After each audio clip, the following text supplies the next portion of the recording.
Hey guys, Christoph the Polish Geek, and welcome to the review and my thoughts on the first two episodes of the Ahsoka show. And I have to be honest, this is not up to a good start. No, any hope that I had of this show being good the first two episodes certainly didn't help, and I'm now more skeptical of this show than ever.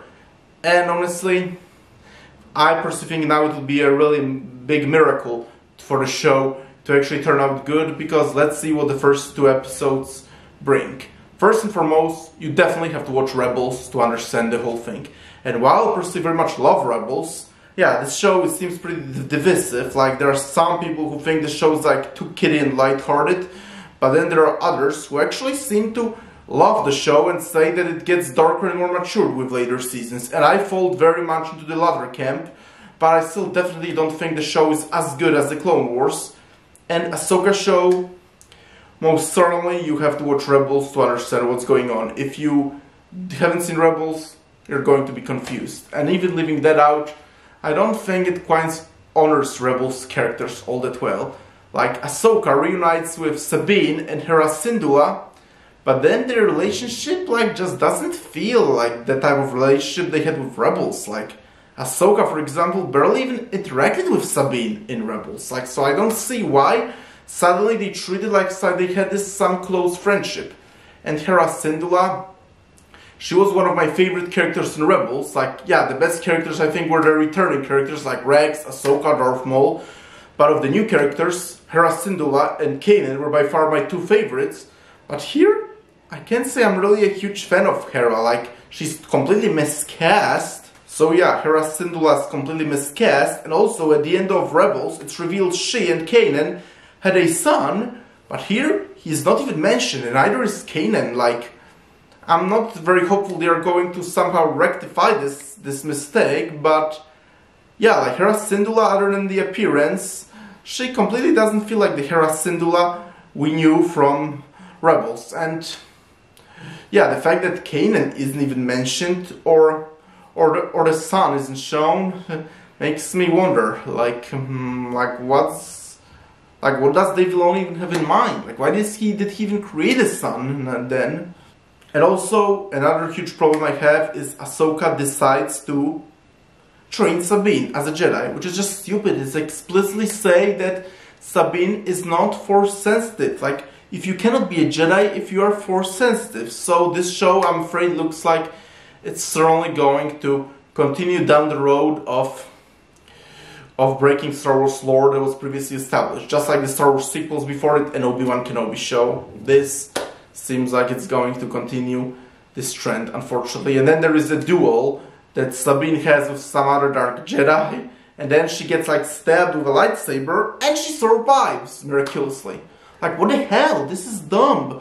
Qui-Gon Jinn was stabbed the same way as were many other Jedi, and logically they died. But no, Sabine isn't even a Jedi, she's not even force sensitive, and yet we're supposed to assume that she miraculously survived being stabbed with the lightsaber through her body. That's right. And also, this show is supposed to be about Ahsoka, but it very much feels like she's sidelined for Sabine. In Rebels, Sabine was never really one of my favorite characters. I really enjoyed her story arc, and so while I did enjoy Sabine's story arc, the character herself was never particularly one of my favorites. And also, another problem I have with this show is something that I haven't thought before, but after analyzing it, I have to say it. I think Ahsoka at this point outwon her welcome. I love Ahsoka. She's one of my favorite Star Wars characters in history of Star Wars. I love Ahsoka. She was awesome. In the Clone Wars, she was possibly my very favorite character, actually. I am a huge fan of Ahsoka.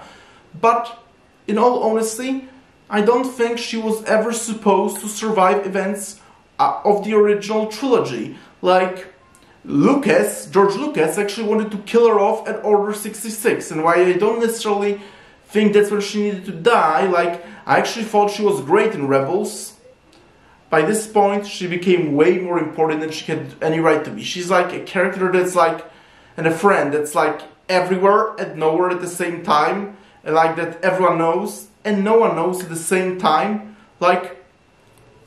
like this in this show, Grand Admiral Thrawn is supposed to be a main villain, which makes me really excited because I love Grand Admiral Thrawn, although I will say heresy. I never actually read Timothy Zahn's original trilogy. I mostly know Thrawn from Rebels, and from what I heard from the fans of the book trilogy, apparently he was much more competent and intimidating in the actual books. But in all honesty, it shouldn't be Ahsoka who fights Thrawn. It should be Luke Skywalker and the company.